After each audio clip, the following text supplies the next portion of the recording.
Hello everyone and welcome to Suburban Stone Age.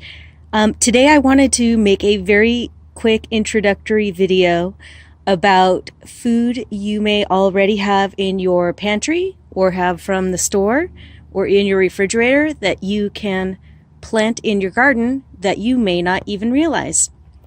A lot of us are at home right now because of the coronavirus, and I think it's a great time to get together and talk about growing our spring gardens. And we may not realize that there's a lot more food available than we thought. For example, if you happen to dig around in your fridge like I did, and I found a bag of old carrots that have been kind of stuffed in the back, well, food like this, you can cook the bottom half of the carrot, but then cut this top half off that you would normally compost or discard, and you can replant it and get more carrots that will go into the garden and can be used for seed for next year. Same with things like tomatoes. You can eat the tomatoes, but then use the seeds on the inside. In fact, that's why I bought this heirloom tomato, was to eat it, but also to experiment with the seeds on the inside. And if you're interested, there's a little bit of a trick to starting tomato seeds. If you're interested, leave me a comment if you'd like to know how to do it. But again, it's another simple thing where it's a win-win. You get to eat the tomatoes and also get seeds for your garden from the inside. Potatoes are a great one. Potatoes are, nutritious and pretty calorie dense, and kids like them. They can go in all kinds of dishes. You can make mashed potatoes or roasted potatoes. But what I have found over the years is that when I peel potatoes for dishes, see just the peelings like this, right? I save them in a bucket and let them get a little dry. Even those potato peels are enough to start a new plant. Because I've always tended to compost my potato scraps, I have feral potatoes growing everywhere in my yard now. They come up on their own. I don't water them or plant them. They just hide out and do their thing. So I would encourage you, if you're going to eat the potatoes, what I like to do is cut a flat end here and a flat end here, and then I take these two tips off and set them aside for seed. You get something like that. Okay, and that's also good for the garden. And then it also makes it easy to peel because you'll have a flat edge on both sides to stand it up on your cutting board. So that's how I do it.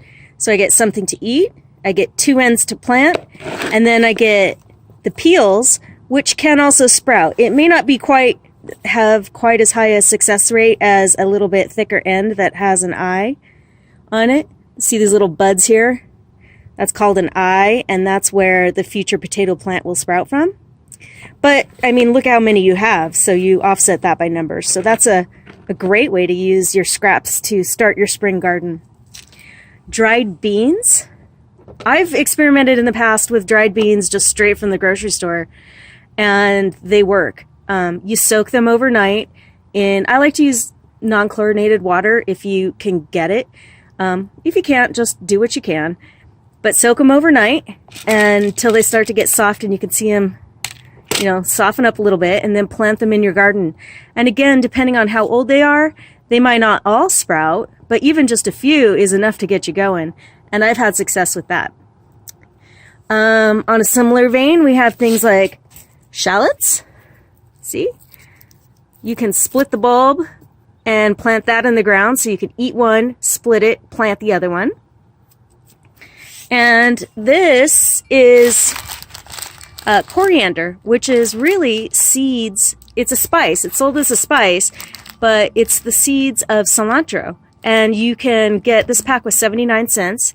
So it's a very inexpensive way if you're at the grocery store to resupply, to get seeds for your garden while at the grocery store, which may be the only place we get out to for a little while. So that's a great trick. And cilantro is so good to use with while you're cooking. Similarly, we have a lot of the vegetables. This is bok choy. And see how, this is just how I got it from the store. See how its little head there was cut off?